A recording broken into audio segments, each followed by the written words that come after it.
जब कभी जानवर लंबे समय के लिए बर्फ में फ्रीज होते हैं तो बर्फ नेचुरल प्रिजर्वेटिव की तरह काम कर उनके मृत शरीर को प्रिजर्व करने का काम करती है। आज हम कुछ ऐसे ही जानवरों की लिस्ट लेकर आए हैं जो बर्फ में फ्रीज स्थिति में पाए गए हैं। इस लिस्ट में प्राचीन समय के यूका मैमोथ से लेकर टार्डिग्रेड्स जैसे जानवर शामिल हैं। तो चलिए वीडियो को शुरू करते हैं।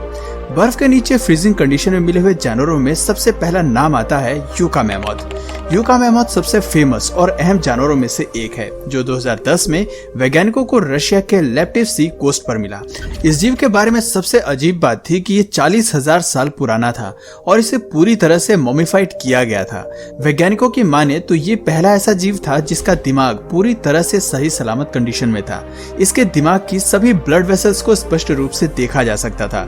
आपको बता दें कि यूका मैमोथ असल में वूली मैमोथ ही है जो 40,000 साल पहले धरती पर हुआ करते थे और मैमोथ प्रजाति के आखिरी स्पीशीज थे। देखने में ये जीव आज के एशियन एलिफेंट्स की तरह दिखाई देते हैं और इनका आकार भी एशियन एलिफेंट के बराबर ही था। इससे पहले हमें इन जीवों के बारे में इतना ज्ञान नहीं था, लेकिन 2010 में मिले ढांचे से हमें मैमोथ के बारे में कई बातें साफ हुई। अध्ययन से ये बात सामने आई कि प्राचीन समय के मैमोथ का दिमाग आज के मॉडर्न एलिफेंट्स के जैसा ही था।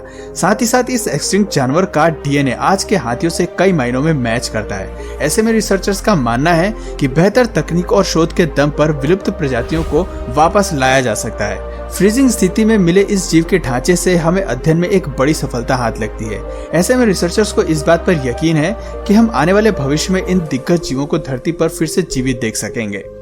मूस। ये सच है कि जानवरों का बर्फ में प्रिजर्व कंडीशन में पाया जाना काफी रेयर है, लेकिन उससे भी ज्यादा रेयर है दो जानवरों का एक साथ फ्रीजिंग कंडीशन में पाया जाना। कुछ ऐसा ही केस हमें 2016 में अलास्का में देखने को मिला।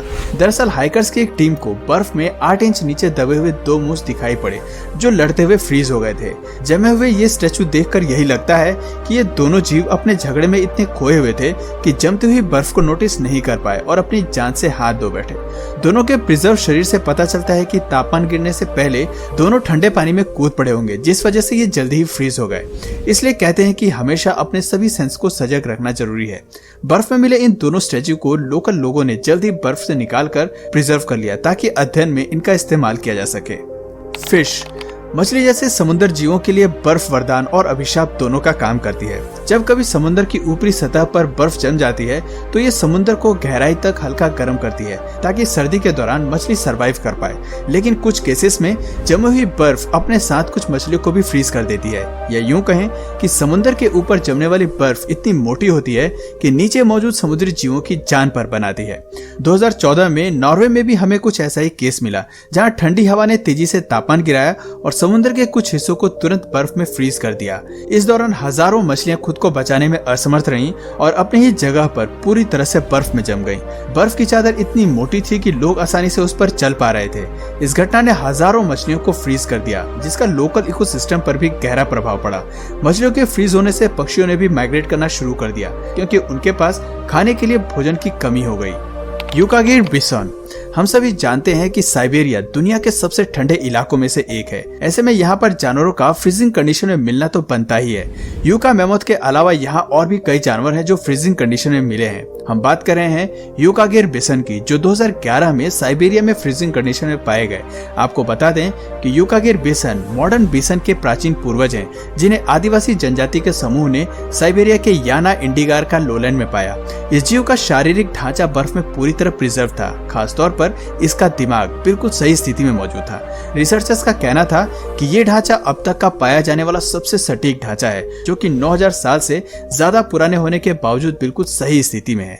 इस जीव के शरीर पर चोट के कई निशान थे। शरीर के सभी अंग भी परफेक्ट कंडीशन में थे, जिसकी वजह से रिसर्चर्स के लिए बिसन के विकास के बारे में जानना बेहद आसान हो गया। इस जीव के ढांचे का अध्ययन करने पर इसके शरीर में फैट बेहद कम मात्रा में मिलता है, जिससे पता चलता है कि दोनों ने जरूर ही भूखमरी के चलते अपनी जान गंवाई होगी, क्योंकि बदलते वातावरण के चलते इसके भोजन का मिलना मुश्किल हो गया होगा। सेलेरिकन पोनी। 1968 में साइबेरिया के इंडिगारका नदी के सतह से लगभग 30 फीट नीचे सुरंग खोदने वाले कर्मचारी को सोना खोजते हुए कुछ बेहद ही अजीब मिला। इतनी गहराई में उन्हें सुरंग की छत से चिपकी हुई 2 टांगे और एक पूंछ मिली, जिसे देखकर वो समझ गए कि ये किसी जानवर का ढांचा है। सेंट पीटर्सबर्ग के जूलॉजिकल इंस्टीट्यूट के विशेषज्ञों को बुलाने पर इस जीव को सुरंग से सही सलामत बाहर निकालने की कोशिश की गई, जिसमें वो कई हद तक सफल भी रहे, लेकिन इसका सर नहीं निकाल पाए। ढांचे के अध्ययन करने पर यह बात सामने आई कि ये प्रिजर्वस की हॉर्स है, जो आजकल केवल मंगोलिया में पाया जाता है और ये ढांचा लगभग 35,000 साल पुराना है। एनालिसिस बताता है कि प्राचीन समय में इस जीव के पूर्वज वैसे ही रहते थे जैसे कि आज के आधुनिक घोड़ों का रहन सहन है। इसका पेट हमें घास से भरा हुआ मिलता है, जो इस बात की ओर इशारा करता है कि शायद घास खाते हुए या घास खाने के बाद ही इस जीव की मौत हुई होगी और अचानक ही मरने की वजह से इसे खुद को बचाने का भी समय नहीं मिला होगा। मरी हुई अवस्था में घोड़े की पोजीशनिंग देखकर लगता है कि अचानक ही ये घोड़ा किसी दलदल में फंस गया होगा, जहां से नहीं निकल पाने की वजह से इसने अपनी जान गंवा दी। Colima woolly rhinoceros. लगता है फ्रीजिंग कंडीशन में पाए गए सभी जानवर साइबेरिया से ताल्लुकात रखते हैं, तभी तो ये कोलिमा वूली राइनोसोरस भी साइबेरिया में ही पाए गए। 2007 में साइबेरिया में कोलिमा वूली राइनोसोरस पाया गया। एक समय था जब यह मैमल यूरेशिया के बहुत बड़े हिस्से पर राज करता था, लेकिन 40,000 साल पहले इस प्रजाति ने धरती पर से अपना अस्तित्व खो दिया। ऐसे में इतने प्राचीन समय के जीव का ढांचा सही सलामत स्थिति में पाया जाना अपने आप में एक बहुत बड़ी सफलता है। आपको बता दें कि पाया जाने वाला ढांचा एक फीमेल वूली राइनोसोरस का था, जो कि कोलिमा नदी की सतह से 20 फीट गहराई में पाया गया। इन फॉसिल से रिसर्चर्स को इस जीव के रहन सहन के बारे में कई बातें पता चलती है। रिसर्चर्स अध्ययन से बताते हैं कि वूली राइनोसोरस हर्बीवोरस जीव थे और भोजन के तौर पर ये केवल सीरियल्स खाना पसंद करते थे। एनिमल किंगडम की ये प्रजाति आकार में जवान राइनोसोरस जितनी ही थी। इस जीव का बड़ा शरीर, छोटे पांव और सर के आगे के हिस्से में सींग थे। रिसर्चर्स बताते हैं कि जरूर ही इसकी त्वचा काफी मोटी रही होगी और बदन पर बहुत सारे फर रहे होंगे, जो इसे सर्दी से बचाते होंगे। इसके अलावा राइनोसोरस का वजन 1.5 टन का रहा होगा और पूंछ काफी छोटी रही होगी। इसके विलुप्त होने का कारण भी ठंड ही रही होगी, जो वक्त के साथ बढ़ने की वजह से इनकी जनसंख्या में गिरावट आई होगी और जब बर्फ ने गिरना शुरू किया होगा तो ये उससे बचने के लिए पूरी तरह असमर्थ रहा होगा। ज्यादा वजन के चलते यह बर्फ में धंस गया होगा और इसके फॉसिल्स फ्रीज हो गए।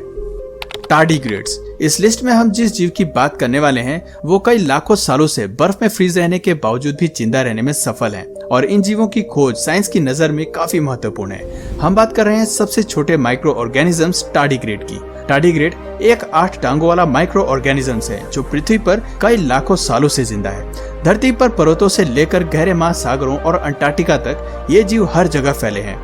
दिखने में ये भले ही बियर के आकार का लगता है, लेकिन इनके पास कई सालों तक बिना कुछ खाए पिए जिंदा रहने की असीम शक्ति है। इसके आकार की अगर बात करें तो ये 1 मिलीमीटर तक बढ़ते हैं और किसी भी परिस्थिति में जिंदा रहना जानते हैं। वैज्ञानिकों ने अपनी रिसर्च में पाया कि -200 डिग्री सेल्सियस से लेकर -150 डिग्री सेल्सियस के तापमान में भी ये जिंदा रह सकते हैं। ऐसा करने के लिए ये अपने शरीर की सभी प्रक्रिया को शट डाउन कर देते हैं और कई सालों तक उसी अवस्था में रहते हैं। एक बार पानी के संपर्क में आने पर ये खुद को फिर से जिंदा कर लेते हैं। 1983 में इस जीव को रिसर्चर्स की एक टीम ने जमा करके लेबोरेटरी में -20 डिग्री सेल्सियस में स्टोर किया था। इतना कम तापमान काफी है धरती पर किसी भी जीव को जमाने के लिए, लेकिन 30 साल बाद जब इन्हें दोबारा डिफ्रोस्ट किया गया तो ये वैसी की वैसी अवस्था में जिंदा थे। वैज्ञानिकों के लिए भी बेहद ये हैरान कर देने वाली खोज थी, क्योंकि किसी भी जीव का इतने लंबे समय तक ऐसी अवस्था में जिंदा रहना नामुमकिन है, लेकिन टार्डिग्रेड्स पर यह नियम लागू होता नजर नहीं आया। टार्डिग्रेड्स की शानदार खूबी रिसर्चर्स को लिविंग टिश्यू के अध्ययन में मदद करती है और उन्हें एक ऐसी टेक्निक के विकास करने का साहस देती है जिससे इंसान भी एक्सट्रीम कोल्ड कंडीशंस से खुद को बचाने में सफल रहे। अब ये प्रयास कितना सफल होता है ये तो वक्त ही जाने।